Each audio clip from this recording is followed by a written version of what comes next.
Module 1. Setting up your WordPress profile. When you install your WordPress website, you're automatically allocated a user profile.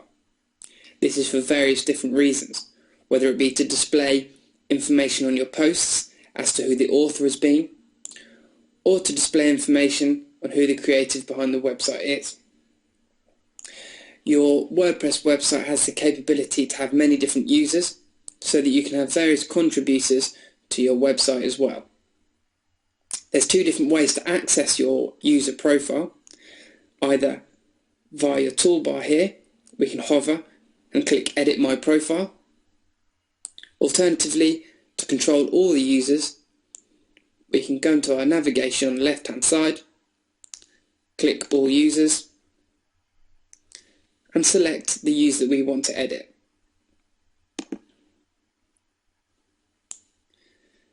This is your profile setup page, and we'll run through the various different options now. First of all, at the top here we have personal options, and we have the visual editor. This allows us to decide whether we want to enable or disable the visual editor when writing our pages and our blog posts. Now, to explain what this is, let me quickly take you to a page.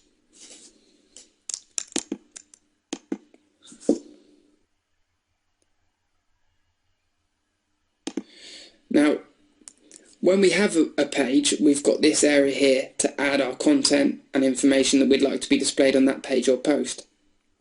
And we have these two tabs up here. One says visual and one says text. Now, the visual editor allows us to add content and text like you would perhaps in maybe Word.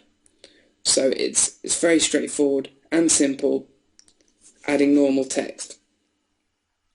The text editor is where we can add internet language or code.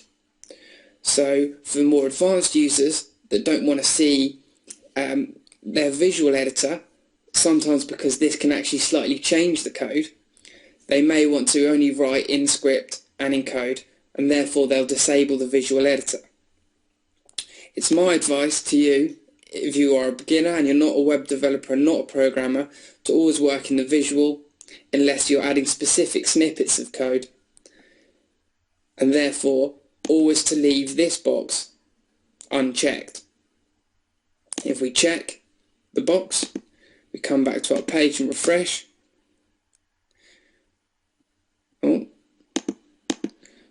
If we check the box and update, and then we come back to our page and refresh, you'll notice we're left without those options and just the text editing field.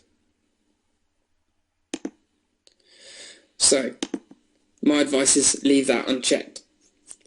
The next area lets us decide our colour scheme, whether we're happy with the grey along the side here or whether we want it to be blue.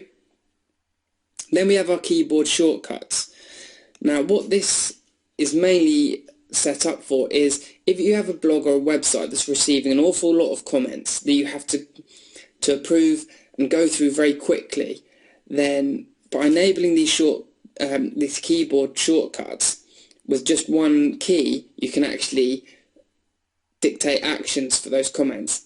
So if you do have a lot of comments, a lot of blogs, then what I'd suggest doing is checking that, and if you open up the more information, this will give you all of the information you need on exactly what keys will have what function.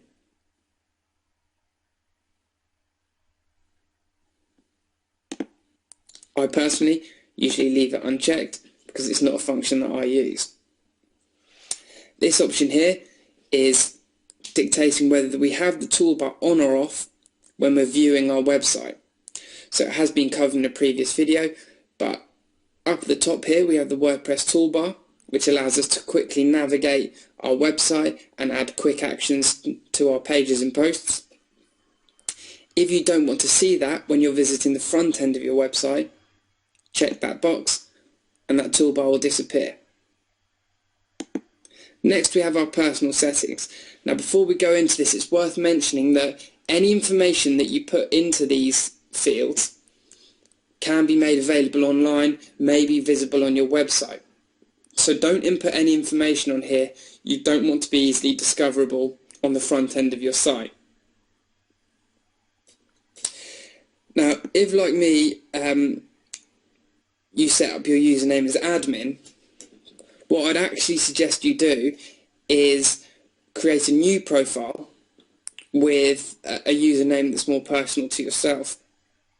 Because once that username's been created for a profile, it cannot be changed, because that's how WordPress hooks and associates your previous information to you. Then we can set up our first name, last name. You can also add a nickname.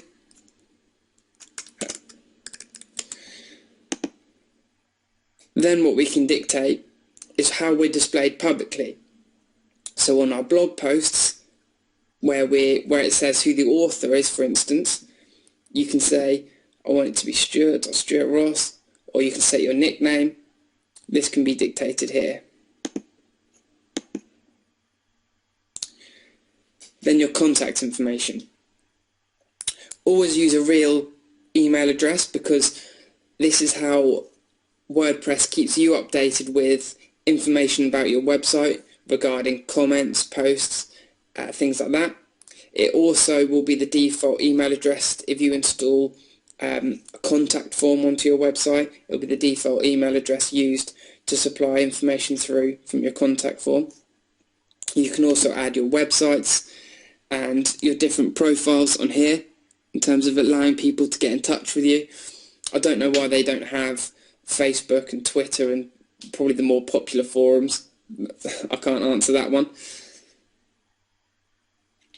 Then you can put some biographical information. Now all of this information here will be displayed depending on the theme that you're using. Some themes may display all this information in, say, the sidebar or the footer, whereas other themes won't. So that is quite theme dependent.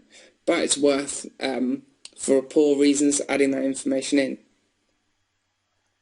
You can also add and change your password at the bottom here, and you have a strength indicator as well to tell you how efficient your password is. When you've fulfilled all of this information, simply hit Update Profile, and that will save all of your settings.